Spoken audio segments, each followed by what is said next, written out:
Nous avons retrouvé une autre femme. Elle a souhaité se faire appeler Muriel. Vous ne verrez pas son visage. Elle aussi, pendant son adolescence, a connu cette école, dans la communauté de Tabitha's Place, à Sus. Donc l'école à Tabitha's Place, c'était pas du tout une école comme les autres. On y apprend essentiellement la Bible, avec tout ce qui concerne la religion. Mais on apprend aussi un peu le français, les maths, l'histoire.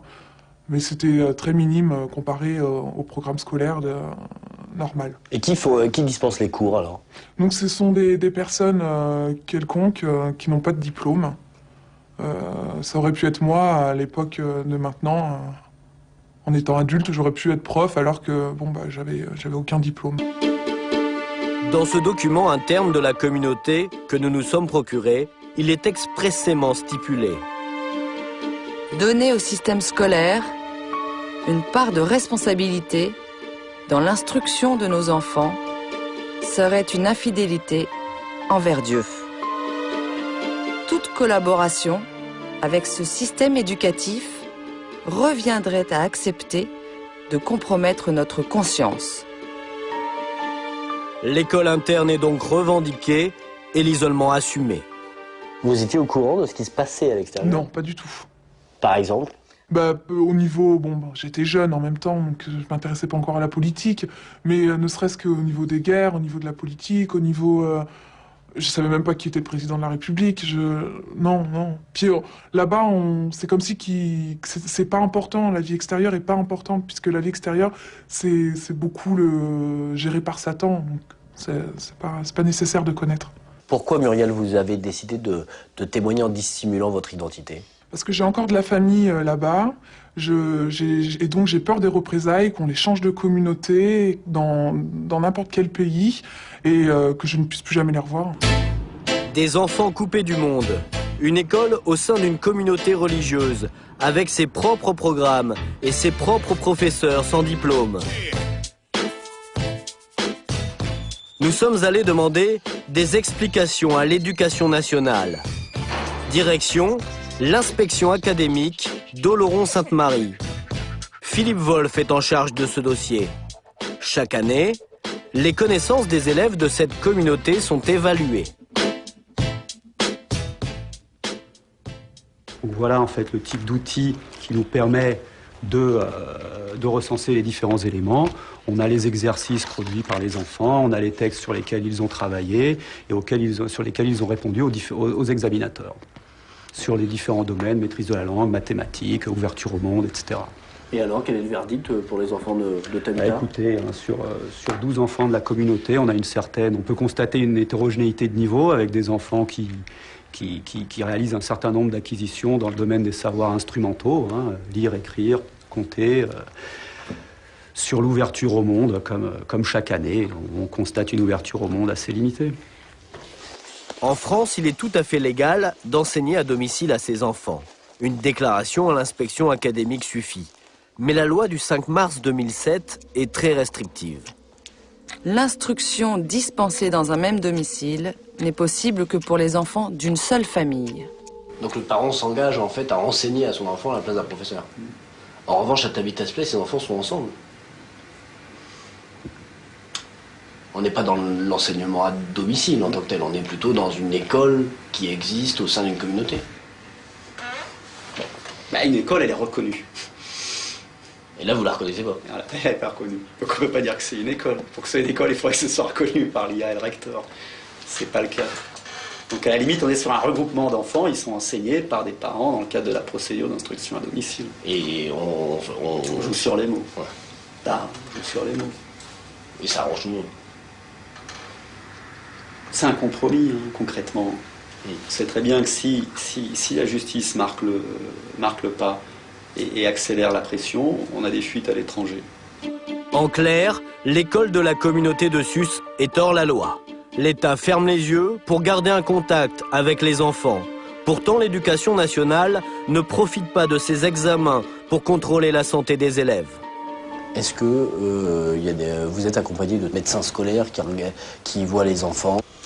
Alors, pour l'heure, nous avons conduit sur le protocole que nous avons redéfini en lien avec l'inspection générale en 2003, principalement sur des éléments qui sont d'ordre pédagogique et, on va dire, en termes de développement physique, d'aptitude motrice, si vous voulez, dans le cadre d'une séquence d'éducation physique et sportive. Il n'y a pas d'auscultation des enfants. Non, il n'y a pas d'auscultation des enfants. Et pourtant, des contrôles sanitaires inopinés, plus poussés de l'éducation nationale ou du Conseil général pourraient être nécessaires. En nous raccompagnant, notre hôte de la communauté nous avait fait d'étranges confidences. Ton enfant, il va devenir ce que tu veux que lui devienne dans sa vie. Ça s'appelle l'exercice de l'autorité. Ton gamin que j'ai vu avec le bandeau, Oui. il fait une connerie. Oui. Qu'est-ce que tu lui dis?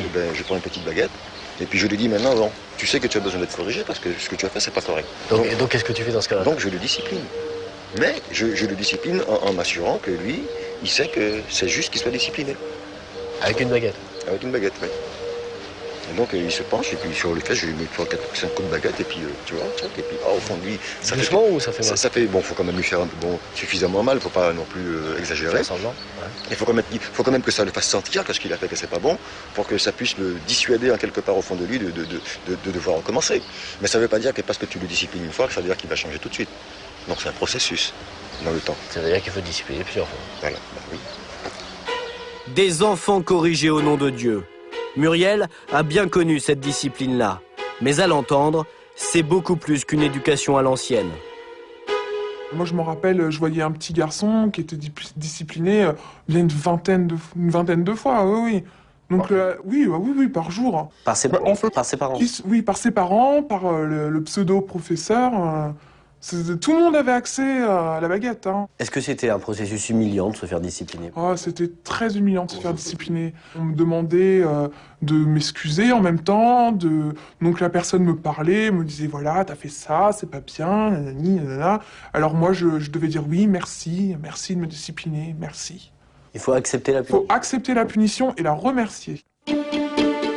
Ce sont des documents rares qui circulent seulement au sein de la communauté. On les appelle les enseignements. Celui-là porte justement sur l'éducation des enfants. Au fil des pages, on y apprend Les parents sont l'autorité, juste ou mauvaise.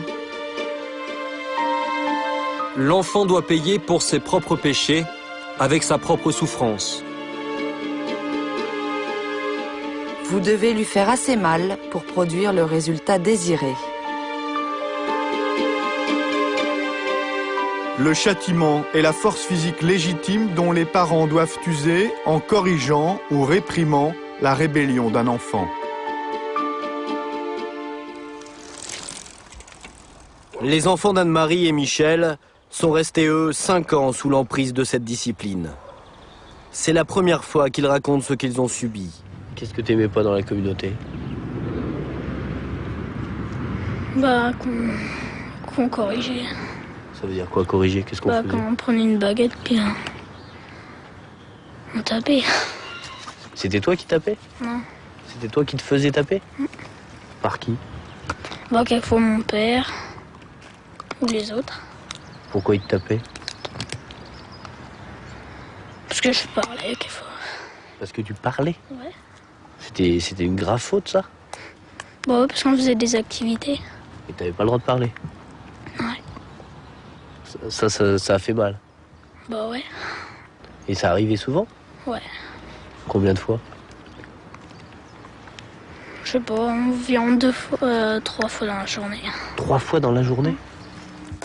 Les 2 aînés, 2 filles, avaient 11 et 9 ans. J'étais passée par la case départ. Ouais. Elles se souviennent donc par le détail des corrections multiples et des privations. Et vous aviez des jouets? Non. Pourquoi vous n'aviez pas Parce des qu'on jouets? nous les brûlait après. Et pourquoi vous les brûlez?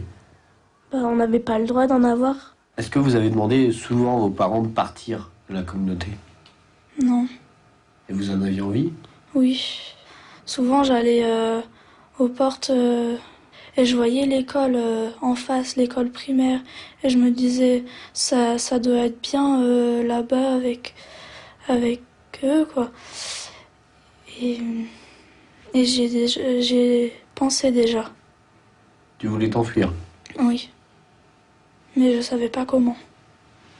Est-ce que tu peux me raconter une fois où toi t'as été corrigé? En fait, j'avais rien fait, mais la personne a cru que j'avais fait quelque chose.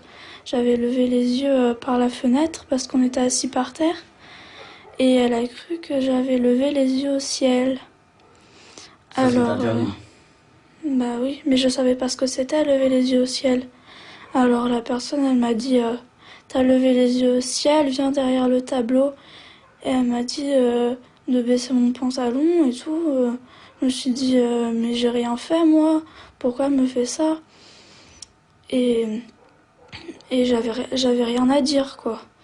Je pouvais pas aller contre la volonté. Qu'est-ce qui s'est passé?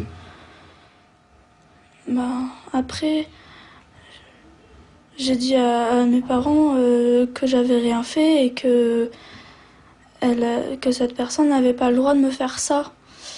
Mais ils m'ont pas cru, et puis la personne, elle a obligé mes parents à me corriger. Et ils l'ont fait. Et ça m'a... je pouvais pas leur pardonner, quoi. C'est pas facile de parler de tout ça? Non. Parce que je reviens dans les mauvais souvenirs, et puis des fois je craque. Il faut savoir que même les bébés sont corrigés pour rester tranquilles à partir de 6 mois. Et que les adolescents qui ont la peau dure, eux, ils sont corrigés à coups de branches de palmier. Quelque chose qui est beaucoup plus dur, beaucoup plus fort. Des années après, avec le recul, je vois que c'est une maltraitance profonde et d'autant plus perverse qu'elle ne se voit pas. C'est pas un enfant qui est roué de coups, qui présente des tuméfactions ou des traumatismes ou un œil au beurre noir. Non, non, non.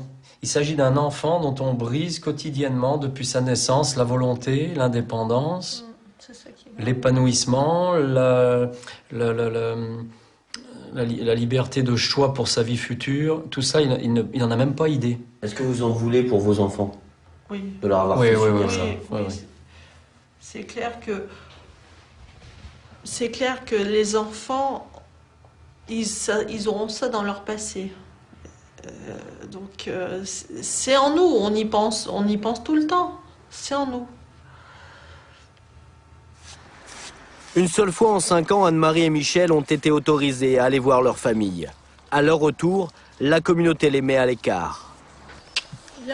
Une quarantaine, représailles pour avoir contacté le monde extérieur, le déclic. Rattrapés par tous ces doutes, cette famille a donc quitté la communauté de Sus. Les parents ont tout perdu, la confiance de leurs enfants et toutes leurs économies qu'ils avaient placées dans la communauté. Aujourd'hui, ils ont déposé plainte contre X pour abus de confiance, abus de faiblesse et violence sur mineurs de moins de 15 ans. L'enquête est en cours, ici, au tribunal de Pau. C'est le procureur de la République qui nous reçoit. Monsieur le procureur, vous allez bien? Ici, le dossier de la communauté de Sus est un dossier sensible, suivi de près. Pourtant, les pouvoirs publics ont déjà bien du mal à savoir combien d'enfants vivent là-bas. Alors, sur cette communauté de Sus, par exemple, au moment où on se parle, est-ce que vous savez combien il y a d'enfants dans la communauté? Peu ou prou, parce que je vous le disais, c'est une population qui est très mobile. Donc, il y aurait, vous voyez, je parle au conditionnel, il y aurait une vingtaine d'enfants actuellement dans la communauté.